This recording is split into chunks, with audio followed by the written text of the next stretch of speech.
After centuries of exploring the Pacific, there was little that surprised the Polynesians. Until they reached the very edges of their island world. Here they found icy peaks, parrots high in the mountains, penguins deep in the forest, and islands on fire. The final voyages of the Polynesians were their most ambitious, taking them to the far corners of the Pacific. Those who went south found New Zealand, a cold land that nearly defeated them. The more fortunate ones sailed north and discovered Hawaii, an oasis that surpassed even their wildest dreams. Nomads of the Wind is made possible by the Corporation for Public Broadcasting and by annual financial support from viewers like you. And by Canon, providing the power of imaging to express your visions at home and work. And by Ford, we drew on our global resources, tapped into advanced thinking from around the world, brought innovation and quality home, and built a totally new car. It's called Ford Contour, a world car for the 21st century.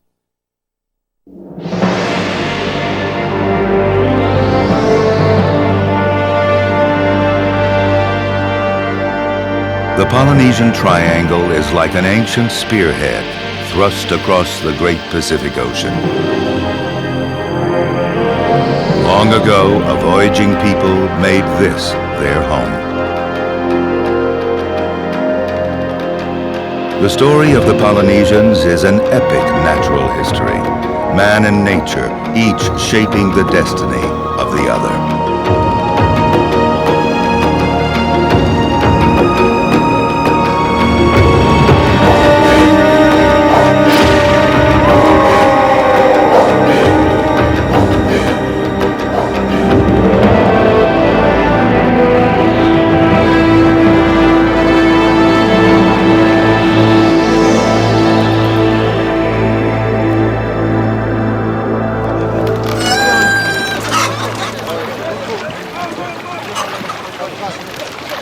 The Polynesians were the most intrepid voyagers the world had ever known. In giant canoes, they ventured across the largest ocean on Earth. It has been said that the Pacific was their ocean. After settling the islands in the center of this vast expanse, they set out north and south in search of unknown lands beyond the distant horizon. They took the plants and livestock essential for their survival, not just for the long journey, but to establish a new life on a distant shore.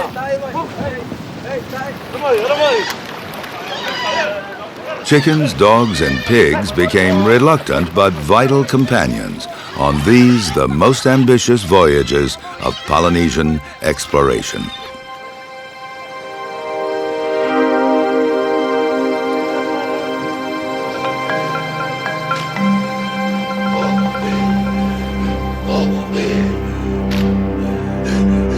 For many generations, the Polynesian people had lived on the Marquesas, a rugged and remote group of islands just south of the equator.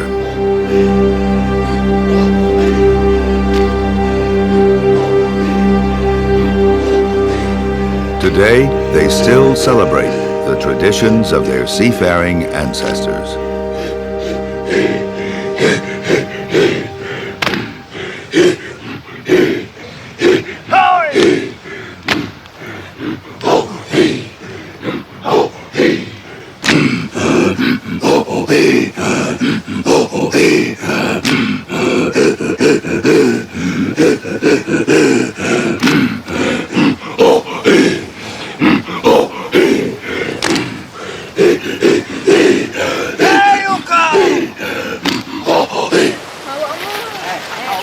The Polynesians reached the Marquesas more than 2,000 years ago. Without the crops and livestock they brought with them, they would not have survived on these isolated islands.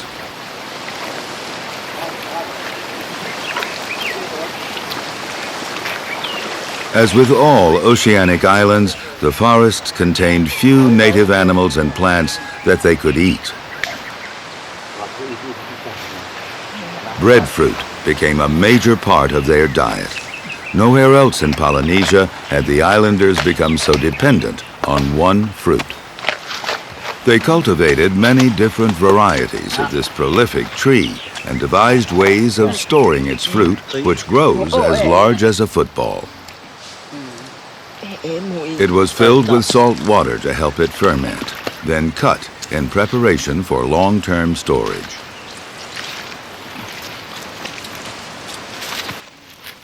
Wrapped in dried leaves, fermented breadfruit became a convenience food that could sustain the ocean travelers for weeks. Just as important for the journey was the preparation of seeds and cuttings. Many plants, such as breadfruit and banana, could only be cultivated from living shoots or roots. These crops would be vital to them on board ship and in their new homes. They needed meticulous care to survive at sea.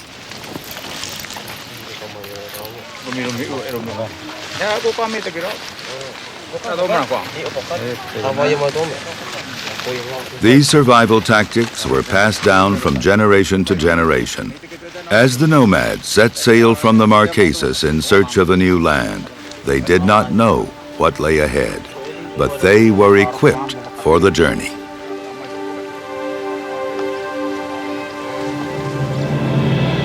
We cannot be sure what made them leave. Devastating storms or famines, wars or family feuds. Perhaps it was simply the Polynesian voyaging spirit that drove them on. It has been said that these next voyages were some of the greatest feats of human navigation.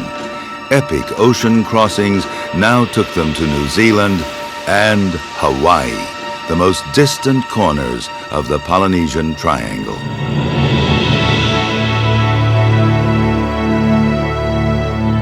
To reach Hawaii from the Marquesas, a canoe must sail for more than a month across perilous winds and currents. Many must have perished in the search for new land.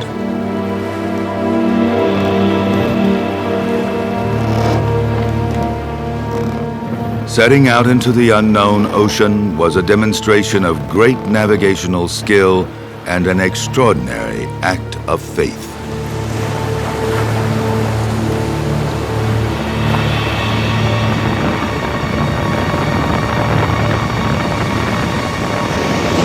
The islands of Hawaii form the most remote archipelago on Earth, a land still in the making.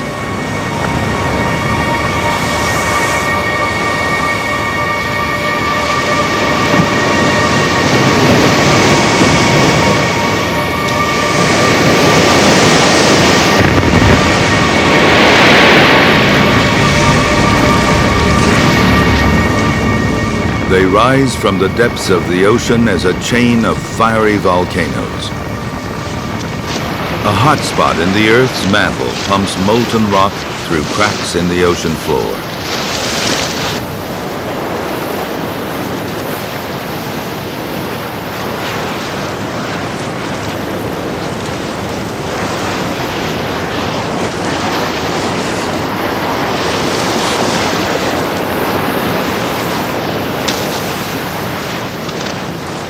As it erupts at the surface, the red-hot lava spits and hisses until, quenched by the sea, it creates new land.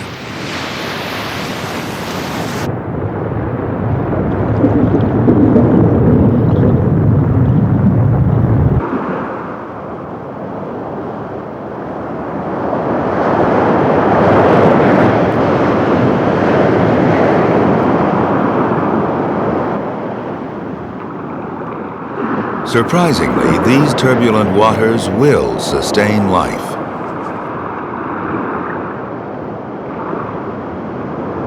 Fish and tiny coral plankton carried by the current will soon settle and grow in this hostile environment.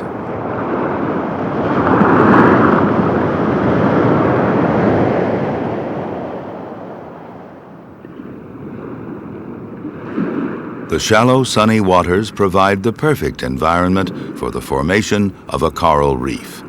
The variety of life in these communities is dazzling.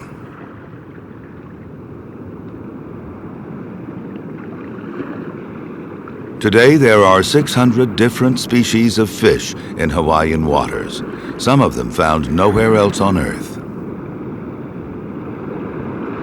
20 different kinds of delicate butterfly fish feed on the coral. Male and female always swim together as a pair.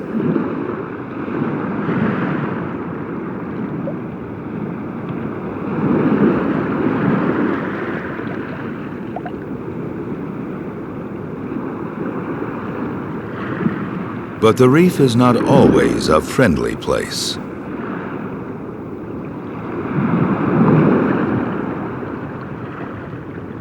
The male sergeant major fish stoutly defends his eggs from predators, but he's outnumbered. The forceps fish takes its pick from the easy targets. The eggs are attached to the rock. Soon, others move in to partake in this caviar feast.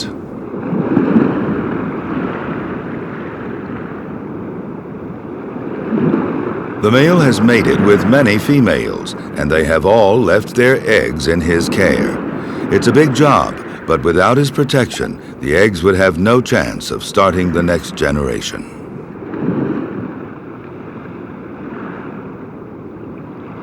Some creatures are especially characteristic of Hawaii's reefs. This is a slate pencil urchin. Its paddle-shaped spines protect it from predators. The red color leaves a mark, just like a pencil. If they lose one of these weapons in battle, they simply grow a new one. Snails, like this tiger cowrie, secrete a shell for armor and keep it repaired and polished. In these waters, it grows larger than anywhere else in the Pacific.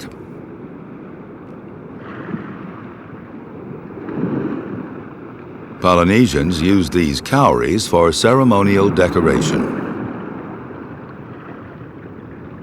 The moray eel is the silent spy of the reef because it often hunts by secretly watching for prey from a crevice. It is actually a fish. Its fins are hidden by a thick skin.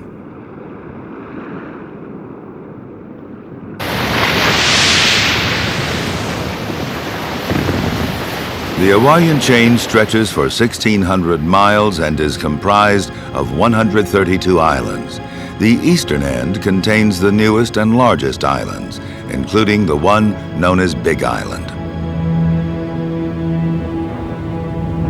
This was the fire pit of Pele, the Hawaiian goddess of fire. Legend says that it was Pele who created these islands with her fiery breath.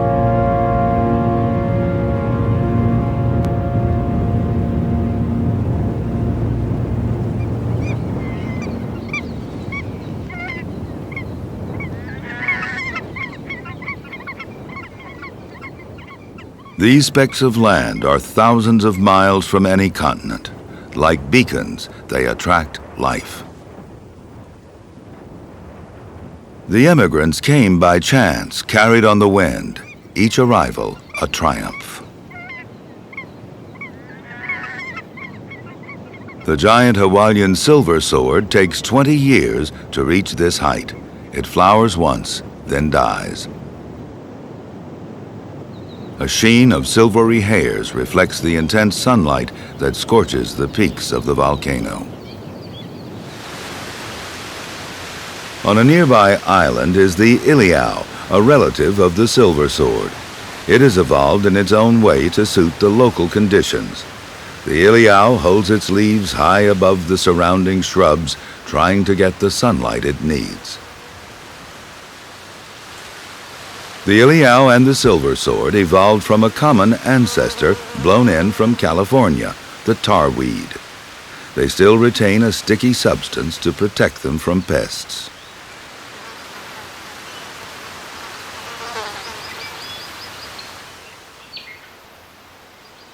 Hawaii's insects have also become unique in their form and behavior. From one founding fruit fly evolved 600 distinct species, each with a slightly different wing pattern and mating dance.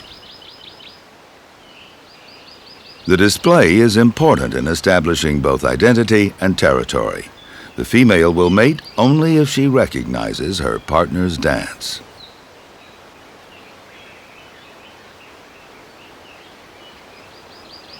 Many of the animals that first colonized the Pacific Islands were capable of flight, but as they evolved, this power was lost. Hawaii has spectacular examples.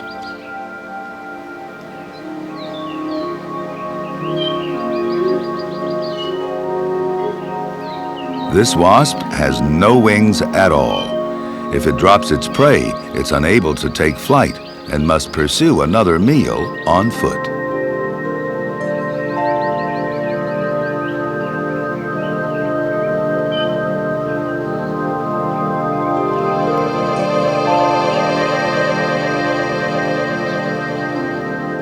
Of all Hawaii's flightless insects, this is the most bizarre, the flightless fly.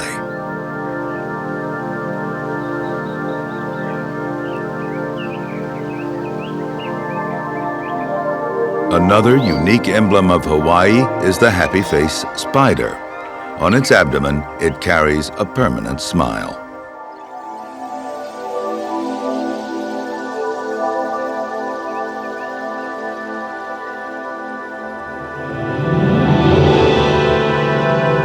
From its coastline to the summits of its fiery craters, Hawaii is one of the world's great living museums of evolution.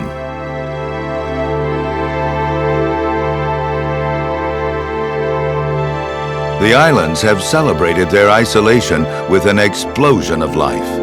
Every corner of this remote archipelago has been filled with new forms. Millions of years ago, a flock of small finches was blown to Hawaii by a storm.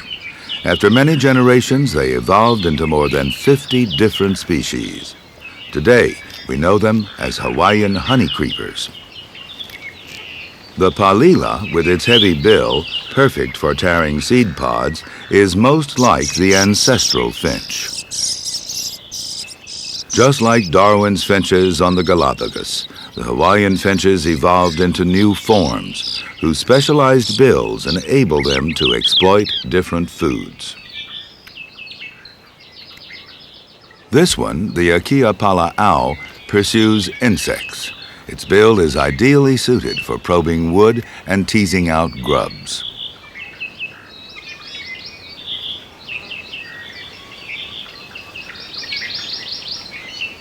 One honeycreeper has evolved to exploit the blossoms of Hawaii's botanical gardens.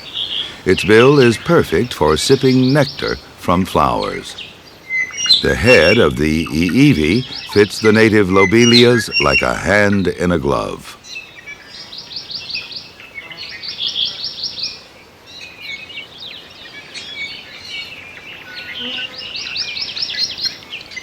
As one author so aptly stated, evolution moves in strange ways on islands far from land. Nowhere has it been stranger or more enthralling than in the Hawaiian Islands.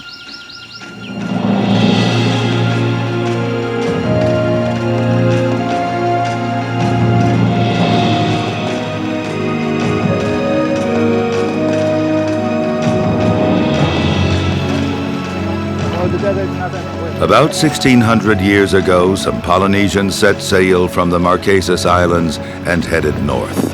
Day after day, they voyaged into an endless sea, searching for their ancient homeland, a mythical place called Hawaiki.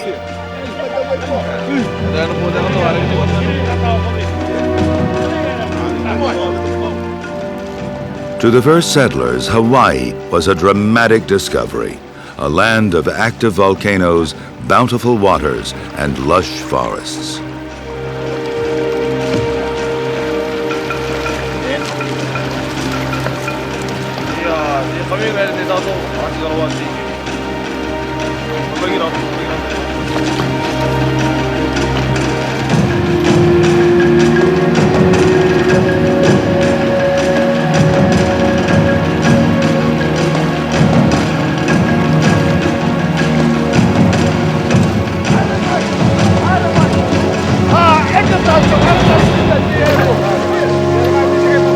With the first human footfall on the shores of this isolated paradise, the natural history of Hawaii was set on a new course.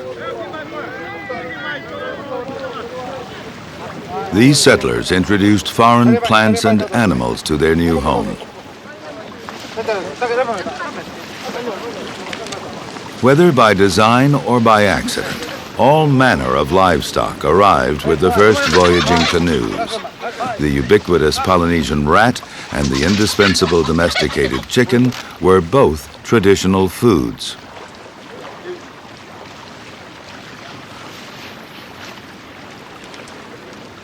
Their gods and their great navigational skills had guided them. In time, these remote mountainous islands would become the most productive and densely populated part of Polynesia.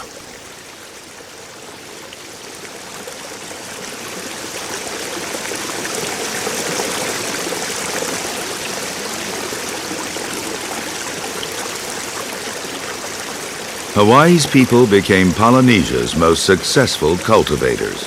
With only the simplest tools, they were able to construct an elaborate system of aqueducts to supply their homes with water and to irrigate their crops.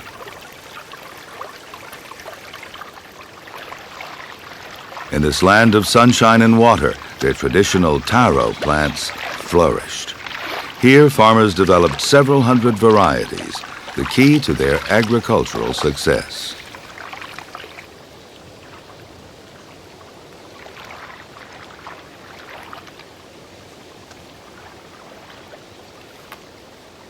Around their gardens, they grew many other food plants, from sweet potatoes to bananas.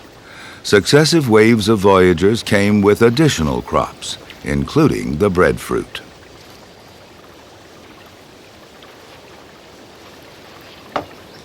The native plants of Hawaii were of little use as food, but they had great practical value. The giants of the forest were the koa trees, whose red timber was ideal for making boats.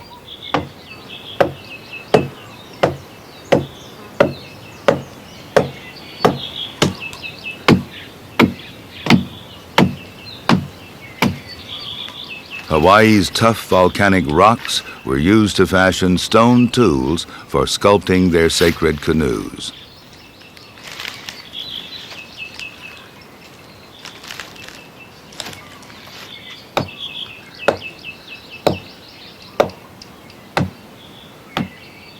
Hawaiians became accomplished civil engineers. Along the coastline of their main islands, they constructed giant fish ponds. To build the walls of these artificial lagoons, rocks were hauled over mountain ranges by chains of men in a cooperative effort controlled by chiefs.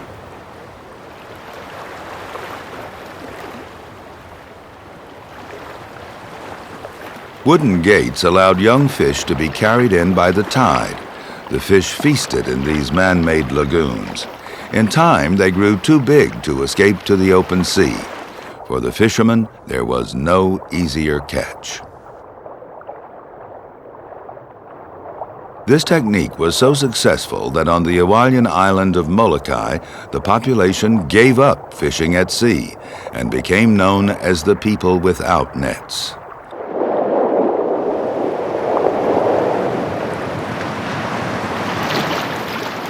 Like the rest of Polynesia, Hawaiian society was governed by taboo. The roles of men and women were strictly regulated. It was the woman's job to collect seaweed, or limu.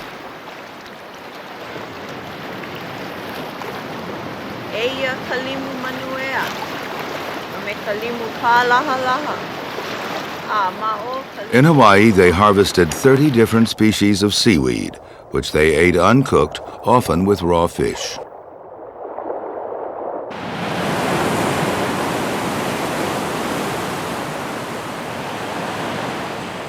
As their culture thrived, the Hawaiian people found increasing time for leisure. Many Polynesians rode on wooden boards on the water, but in Hawaii, surfing became a popular sport.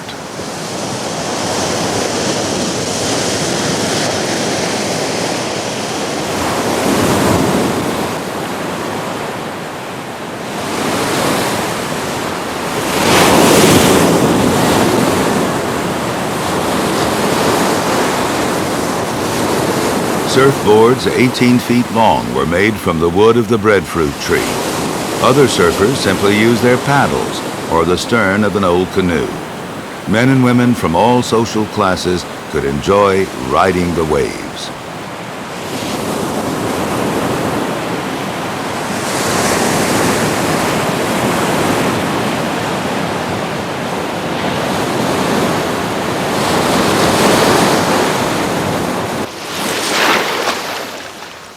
But making and playing musical instruments was a task for men. The gourd plant, brought by the first settlers, made a resonant ipu drum.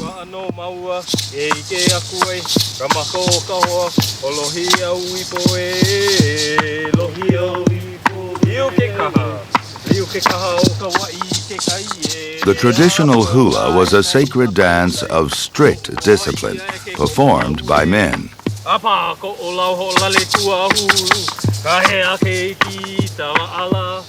Around each leg they wore the teeth of 100 dogs.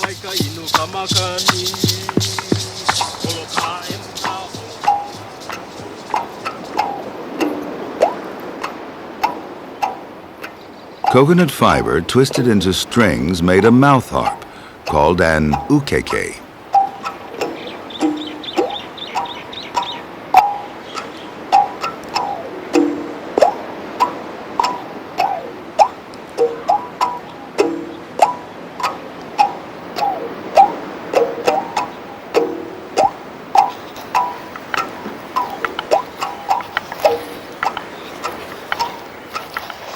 One instrument, made from bamboo, was actually played with the nose.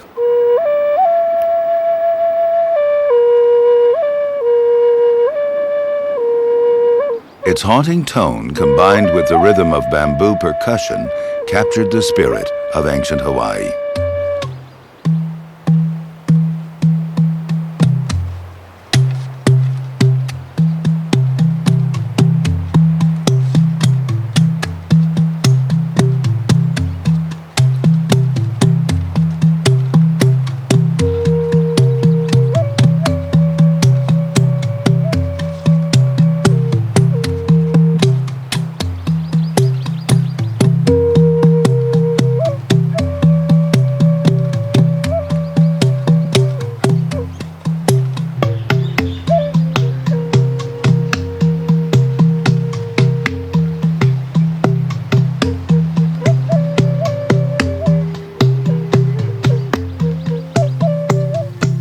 Generations of hard work had tamed this northern outpost of Polynesia. From wild tropical forest, the Hawaiian people had created their own paradise. The expansive valleys of the main islands were cleared of trees. In their place were now terraces of taro.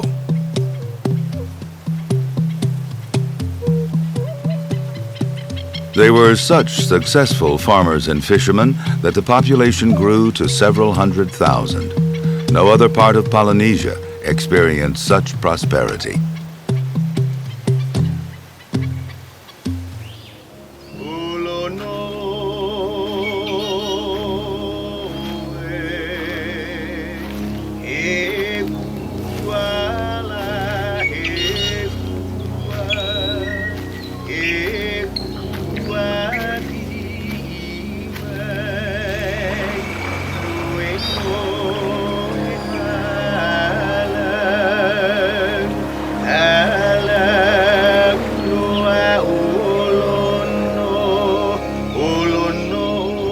Each year, the people of Hawaii celebrated the festival of Makahiki. Mysterious masked priests carried away the feathered image of their god, Ku, god of war and human sacrifice.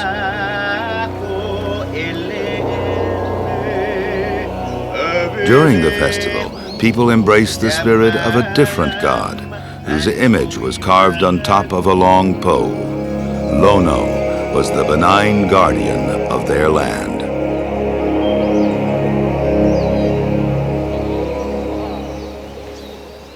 The season of Makahiki was a time to give the island and the surrounding sea a vital respite. For 4 months, no man was allowed to sail his canoe or work his field. War was taboo. This was also the time for taxes, paid with fruit and fish. The taxes were collected by chiefly people and their priests, who circled the island to collect the harvests of the land and sea.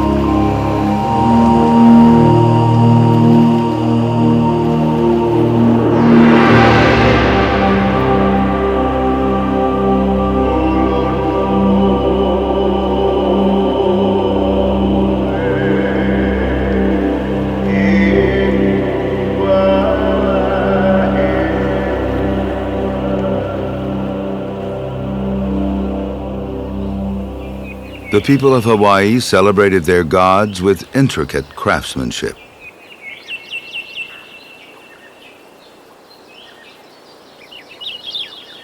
Feathers from tens of thousands of honey creepers were used to make cloaks for chiefs and ornaments of war.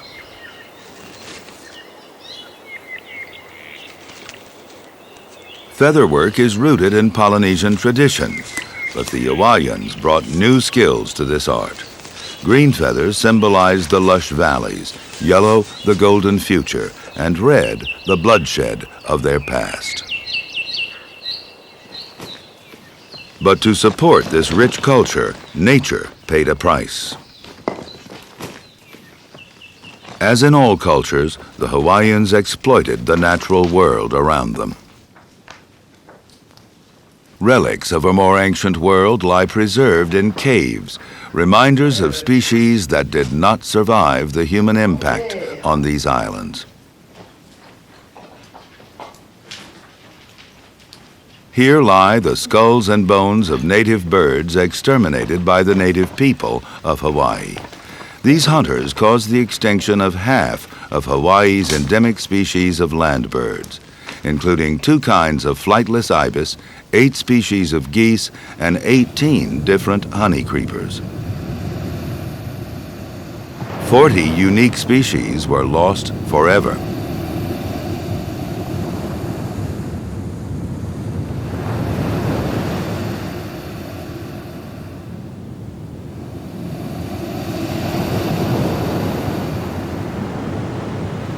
But many creatures still thrive here.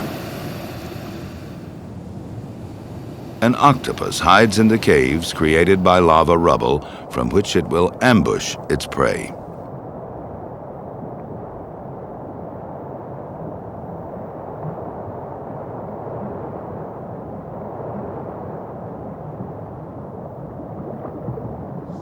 This leaf fish relies on disguise to hide from its enemies.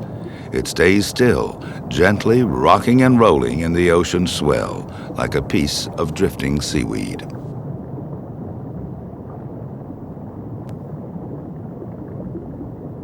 But this cunning deception does not fool the octopus.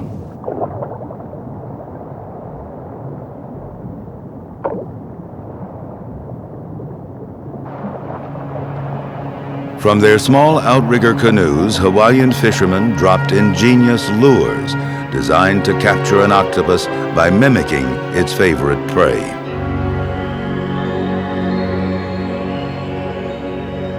The octopus can't resist this Hawaiian specialty, the tiger cowrie.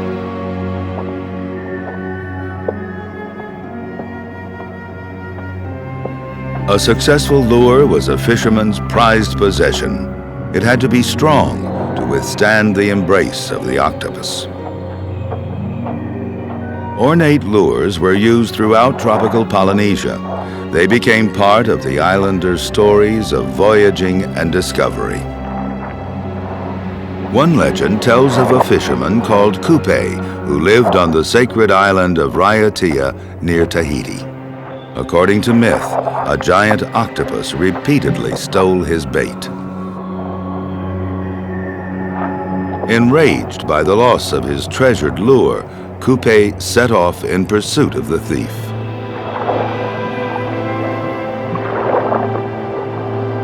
It was November, and fair winds were sweeping westward across the Pacific.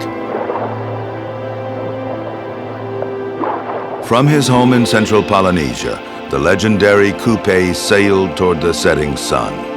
After weeks of voyaging in the southern seas, he sighted a large island that he described as a land of birds. We know it as New Zealand. Fiction blends with fact. The first New Zealanders, the Maori, did come from the tropical islands of central Polynesia.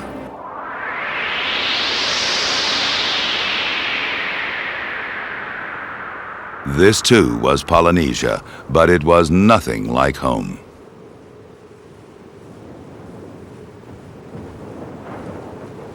Here they discovered primordial rainforests, deep gorges, verdant meadows, enormous glaciers, and great mountains. These were the Southern Alps. The Maori called them the peaks of intense sacredness.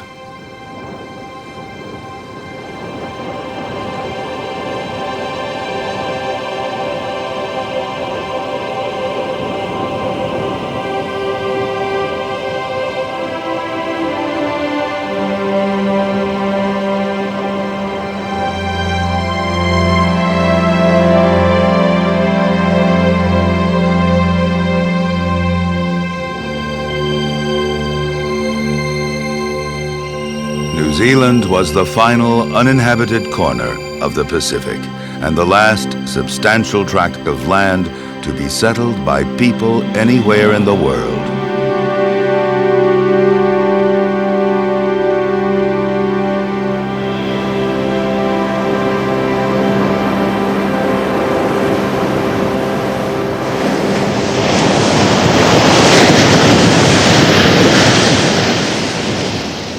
When they reached the shores of South Island, they found strange birds bobbing out from under the sea. For people from tropical islands, these creatures must have been a curious and comical sight.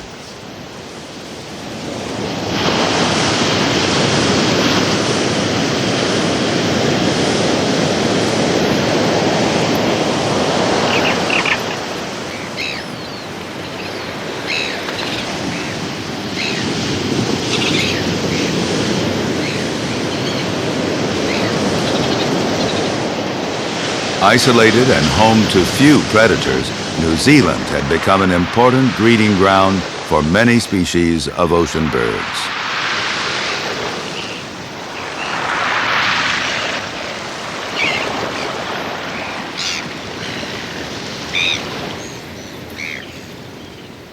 After 6 months at sea, this crested penguin returns in spring to breed and raise young. It's a journey which will take it a mile inland.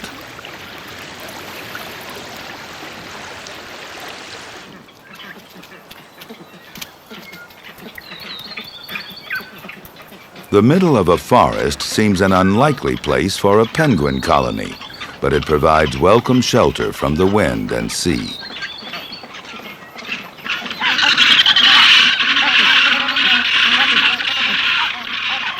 Reunited after their long separation, the pairs re-establish their bonds. Penguins pair for life, and reinforcing their partnership is vital for the future. Then the hard work begins.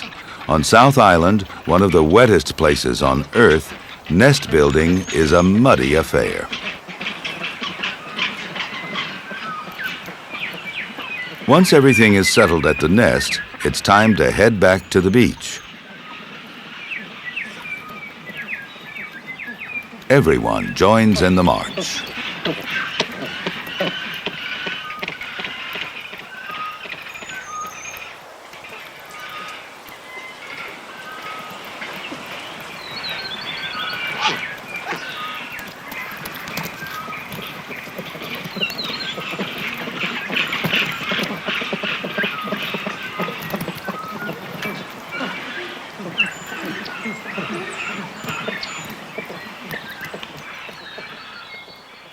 Hundreds of birds from colonies scattered throughout the forest gather together, each a dutiful parent, returning to the ocean to seek food for its offspring.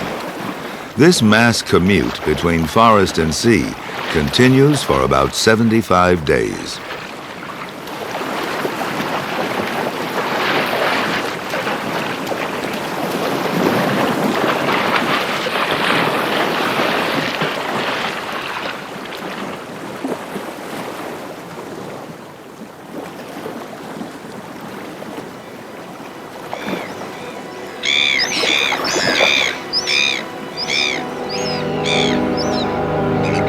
Millions of years ago, New Zealand was part of a vast southern continent that included Antarctica. It was home to dinosaurs.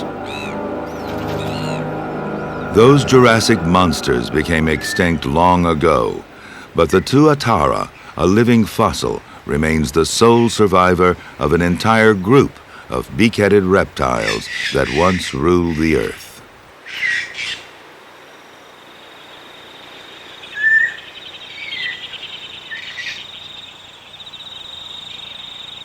Nightfall in New Zealand is an invitation to travel back in time.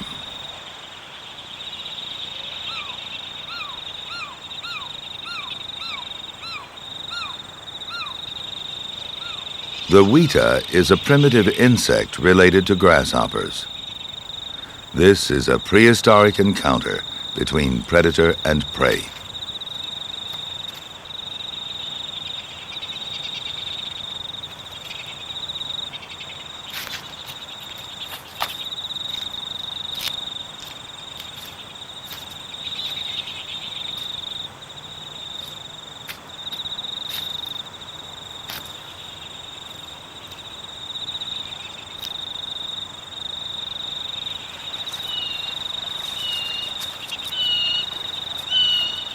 None of New Zealand's creatures is more bizarre than the flightless kiwi.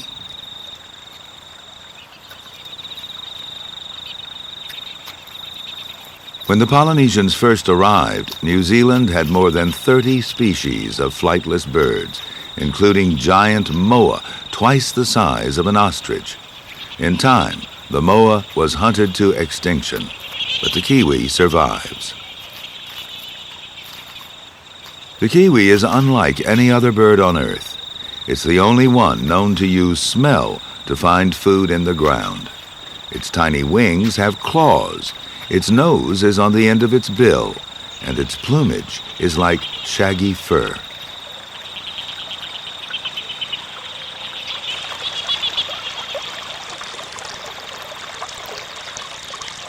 Crayfish are also active at night, and the kiwi's bill has sensitive bristles to help it pick up the movements of its hidden quarry.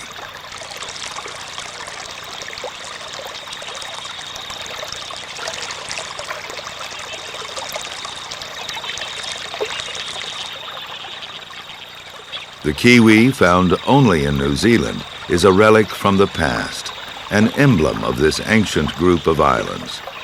Just as the legendary Kupe discovered, this was indeed a land of curious birds, and more.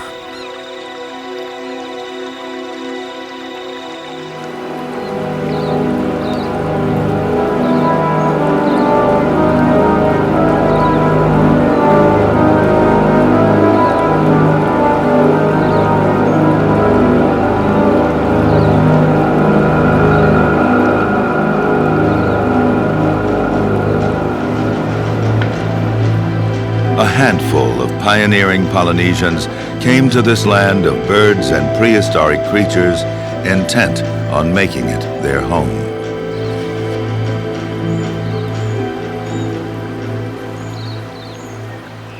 These people became the Maori of New Zealand.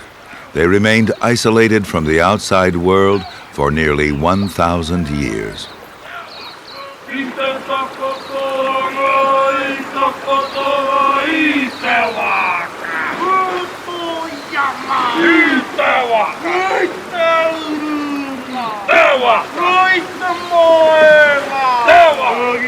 Kokoto mai takoto i te wā.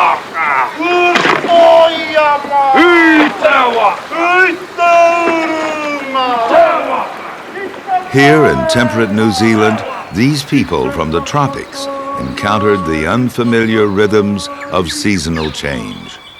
The climate of this immense land would be their greatest challenge. Some of its wildlife seemed familiar. Other plants and animals were totally alien to the newcomers.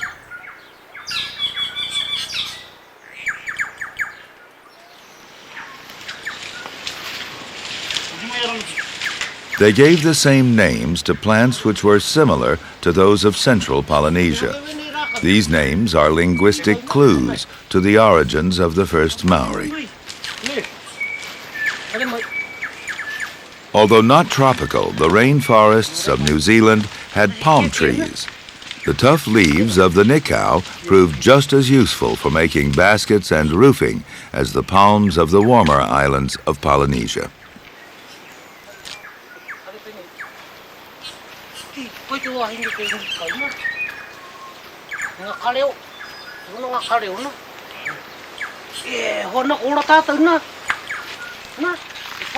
Most of New Zealand's native plants are found nowhere else. These are ancient plants, similar to those found here millions of years ago. By trial and error, the settlers soon discovered which plants were useful as food or medicine, or, if poisonous, how they could be used to catch birds and fish.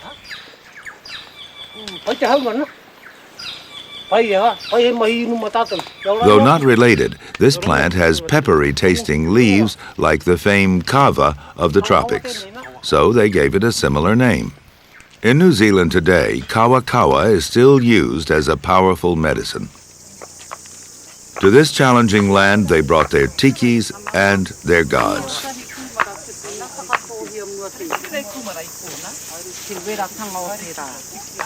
They also brought plants to start gardens in their new home, but most of these died in this cold land.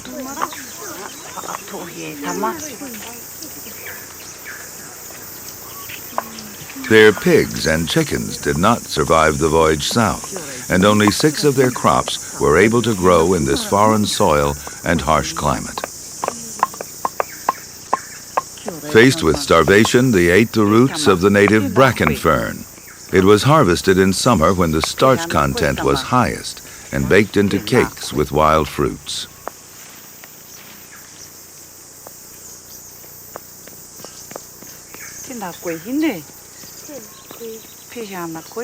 One imported root crop did succeed, at least in the warmer north, the sweet potato.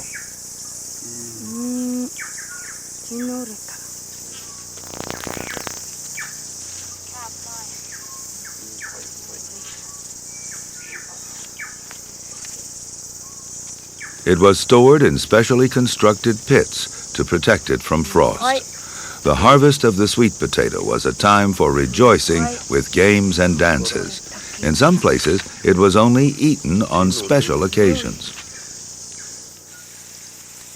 Another prized Polynesian plant that failed to flourish was the paper mulberry tree. For generations, it had been the raw material for their bark cloth fabric.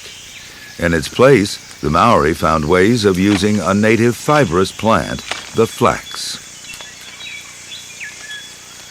With patience and skill, the leaves could be woven into baskets and nets or plaited into sails. But its greatest value was as fiber for making cloth, to keep out the damp and cold.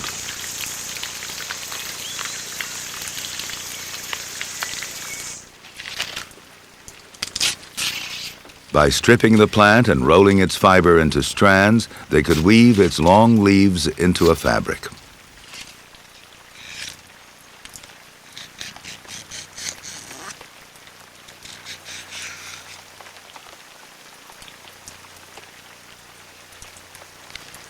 Dog fur and bird feathers were added to the robes of chiefs and other influential people.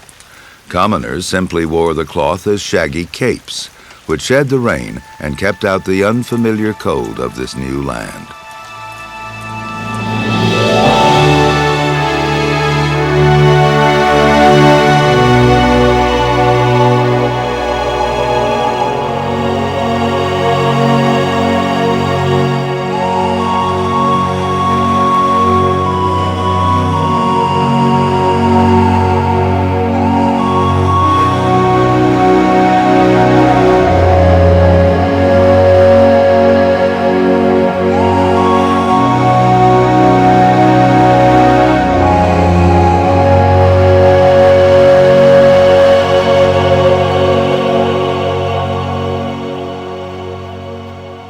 In summer, scouting parties cross the peaks by way of mountain passes.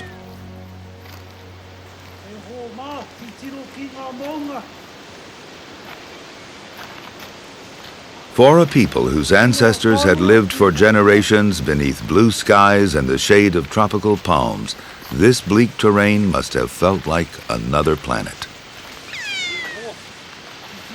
This is the realm of the kea, the world's only alpine parrot.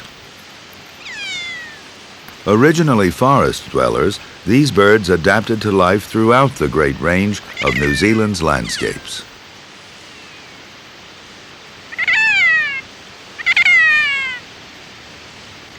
It is still one of the country's most successful and audacious birds.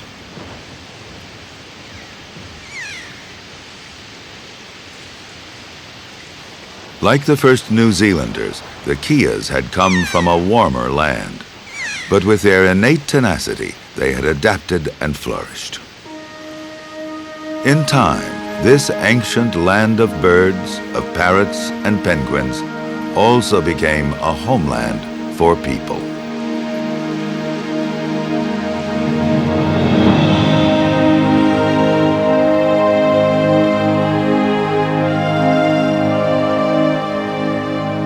When they reached the west coast of South Island and overlooked the ocean, the first people of New Zealand, the Maori, had reached the final corner of the Polynesian Triangle.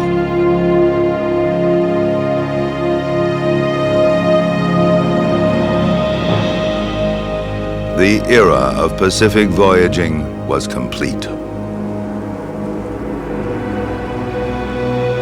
But this was not the end of the Polynesian story.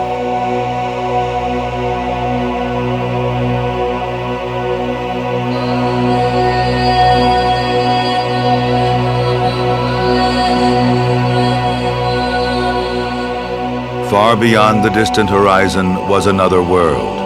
From there would come another people with a very different way of life. New Zealand's splendid isolation was soon to end. The arrival of Europeans would herald a new chapter in the natural history of all the islands of the South Seas.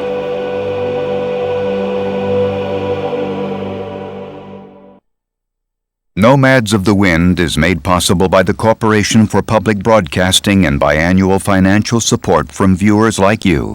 And by Canon, providing the power of imaging to express your visions at home and work. And by Ford, maker of the new Ford Contour, a world car for the 21st century.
This is PBS.